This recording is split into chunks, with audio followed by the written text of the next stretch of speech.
Magandang hapon sa inyo. Ako po si Chairman Ronald Cardema ng Duterte Youth Party List. Hindi ko na kayo bobolahin. Isang linggo na kayo dito binobola ng iba't ibang kandidato. Yung iba kontraktor, yung iba artista, yung iba influencer, yung iba baliw, yung iba kung ano lang ang pinapangarap, mangurakot sa Kongreso. Kami po sa Duterte Youth Party List, kasama ko ang aming nominees. Ang masabi ko sa inyo, hindi na namin kailangan mangako. Yung iba ginawa na namin sa Kongreso. Kay Congresswoman Cardema, in 28 years, siya ang kauna-unahang kongresista na nagbalik ng anti-NPA, anti-subversion bill sa Kongreso para ang inyong mga anak, apo, pamangkin ay hindi ma-recruit ng mga makakaliwang grupo sa kanilang paaralan at sa inyong komunidad. Ngayong kongresong ito, si Congresswoman Cardema uli, ang kauna-unang kongresista na nagbalik ng death penalty bill. Hindi yung kalokohang death penalty bill lang ha. Nung panahon ni Pangulong Rodrigo Duterte, merong nag-attempt magbalik ng death penalty for drugs alone. Kasi yung presidente anti-drugs, para sumipsip ba? Ang death penalty bill ng Duterte Youth Party List ay sinasama na lahat ng ayaw nyo sa ating lipunan. Rapists, mamamatay tao, kidnappers, drug traffickers, heinous criminals, and plunderers. Walang mag-a-attempt niyang iba sa Kongreso at Senado. Tayo lang sa Duterte Youth Party List ang nagpasa niyan, ang nag-file niyan sa Kongreso. Bakit natin ginagawa yon? Naniniwala tayo yun ang gusto ng taong bayan. Ang Duterte Youth Party List, siya lang rin ang sumama kay President Gloria Arroyo at kay Congressman Pulong Duterte sa pagboto sa SMNI, isa niyong kasamang news outlet. At finally, ang masabi ko sa inyo, ang ating nominees ay mga tunay na youth leaders galing sa UP, sa PMA, PNPA, Philippine Science High School. Hindi lang yung nagtaas ng placard at natawag na youth leader. Ang ating mga kasamahan dito, kaklase ng mga tinyente, ng pulis at sundalo, kaya alam nila kung anong pakiramdam ng mga sundalo na ayaw sa peace talk at gusto matapos na ang laban sa NPA. Muli, mula po sa Duterte Youth Party List, kami po ay nagpapasalamat sa opportunity ito. Maraming salamat po. Tanong po for the media. Meron po magtatanong? Dwight? Jean? Philstar.com. Sir? Si Jean po. Sir, can you just list Dwight pala, sorry. enumerate your nominees? Congresswoman Cardema, who is a reservist officer, Vice Chair of Defense in Congress and is from UP. Ron Bawalan, who is from the Philippine Military Academy. Berlin Lingua, who is from the Philippine National Police Academy. Bea Lapitan, who is from the Philippine Science High School, and others, madami. Ang masabi ko sa inyo, yung iba nagtaas lang ng placard, youth leader na yung tawag. And alam nyo naman kung sinong kalaban naming youth group sa Kongreso at kung kanino sila nagsaside. Nagsaside kami sa ating mga tropa ng gobyerno against youth recruitment ng NPA. And to proudly tell you, we are siding with President Rodrigo Duterte and Vice President Sara Duterte. Kaya nga ako natanggal sa National Youth Commission kahit fixed term ako. Dahil sumama ako kay Vice President Sara Duterte sa kanyang budget hearing. After 2 days, pinalitan na ako. Imagine that. Fixed term, pero tinanggal sa gobyerno, di ba? Hi. Okay. Jan? Sir, good afternoon. Masama po sir loob nyo kay President Marcos na natanggal kayo.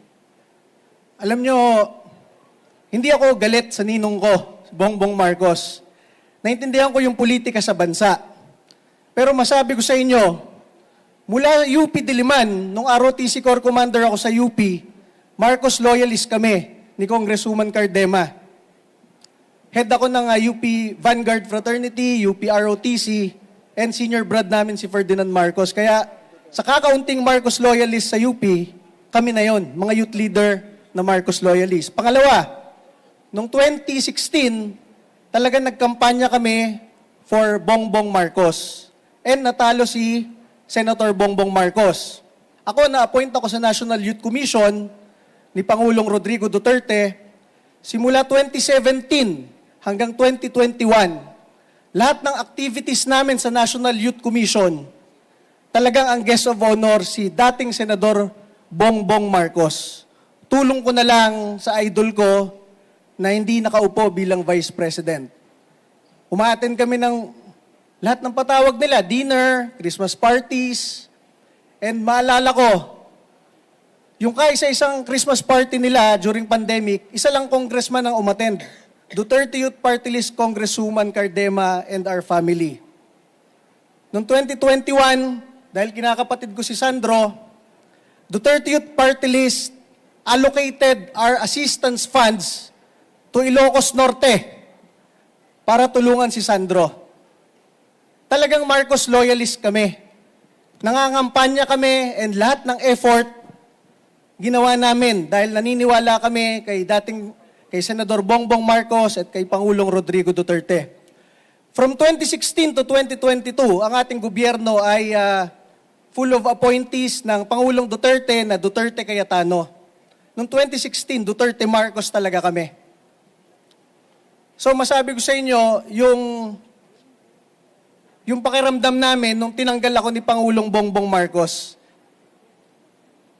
sa tingin ko sa buong gobyerno ng Republika ng Pilipinas, ako lang yung nakikipag-away sa mga makakaliwang kongresista.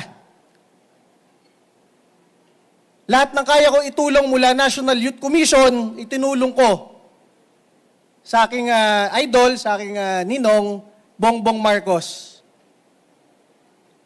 Hindi ko naisip na yung magtatanggal pa pala sa akin sa NYC nung naupo na, ay si Pangulong Bongbong Marcos. To think na he is the author of the NYC law. Siya yung naglagay ng fixed term provision sa NYC law. For 28 years, walang presidente na umupo ang nag-attempt na palitan yung mga opisyal ng NYC dahil merong fixed term provision ang NYC law ni Congressman Bongbong Marcos. Ang kauna-unahang nag-violate ng batas ni Bongbong Marcos ay si Bongbong Marcos. To think, napaalis na ako in 3 months' time after paglilingkod ng 6 na taon sa National Youth Commission, wala kayong mahahanap kahit bahid ng korupsyon kahit piso sa NYC. Naibalik natin ang sangguniang kabataan noong 2018. Minobilize natin lahat ng youth leaders ng bansa, Boy Scout, Girl Scout, CAT, ROTC, kadete ng lahat ng academies para sa nation building. Humina yung youth recruitment ng NPA sa 5 taon ni Pangulong Duterte. Mula 89 guerrilla fronts, 7 na lang ngayon. Wala na yung mga balangay, pulutong. Nag-contribute tayo, nag-extra effort tayo para sa nation building at paglaban sa NPA. Yun ang aking overtime job sa NYC. Anong binigay sa akin after 6 years of good service sa National Youth Commission, na yun yung ahensya na ipinantulong ko kay Senador Bongbong Marcos. Tinanggal ako, 3 months paalis na ako. Wala man lang pasabi. Sana ko sinabihan ako, Ronald, mag-resign ka na kasi Duterte ka. Okay lang. I will abide by the guidance of President Marcos. Hindi, nalaman ko na lang sa balita, pinalitan ako. In violation of his own law. Kaya masabi ko dyan, kung kayang baliwalain, labagin ng Pangulong Bongbong Marcos yung kaisa-isa niyang sikat na batas, NYC law, what more for other laws and rights of the Filipino people? Yan masabi ko, yun ang sa loobin ko na hindi ko nasabi. Kung ano yung itinulong ko kay Pangulong Bongbong Marcos nang walang kapalit, mula National Youth Commission, mga youth events namin, siya ginagawa namin bisita, pinagmamalaki namin siya, siya pa pala yung tatanggal sa akin. Ako naniniwala, madami lang nagsulsol kay Pangulong Bongbong Marcos at siguro bilang presidente, busy na siya sa napakaraming problema ng bansa. Pero sana man lang, pinag-resign na lang ako. Hindi yung nag-violate pa ng batas, di ba? One last quick question. Ms. Bless from Business Mirror. Go ahead, Iha. Hello, good afternoon. Gusto ko lang tanongin na if mabigyan ulit kayo ng another term sa House, do you think makaka-affect yung pagiging Duterte supporter nyo sa pakikipag-work sa Marcos admin given na may alitan sila recently? Thank you. Ako, sa tingin ko, pag ibinoto ka ng taong bayan, ang gusto mong kakampi ay yung taong bayan. Hindi ka boses ng nakaupong Pangulo. Pangalawa, kami, talagang naninindigan kami kay Pangulong Rodrigo Duterte. Inaantay nga namin mag-file, kung pwede pa as senator bukas eh. Kasi kami naniniwala, nung panahon ni Pangulong Rodrigo Duterte, nilabanan niya lahat ng kriminal, ng mga teroristang NPA at mga kalaban ng gobyerno. And we benefited from that. Ngayon, nagbalikan na yung mga kriminal, drug lord, gusto maging mayor, yung mga napapatay, nakikidnap na bata, wala pa rin nagsasalita.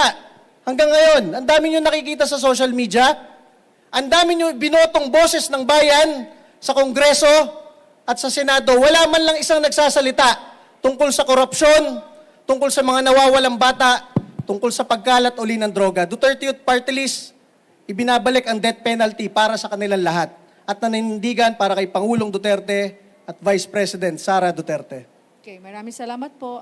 Thank you, sir. Thank you po. Maraming salamat po. Sir?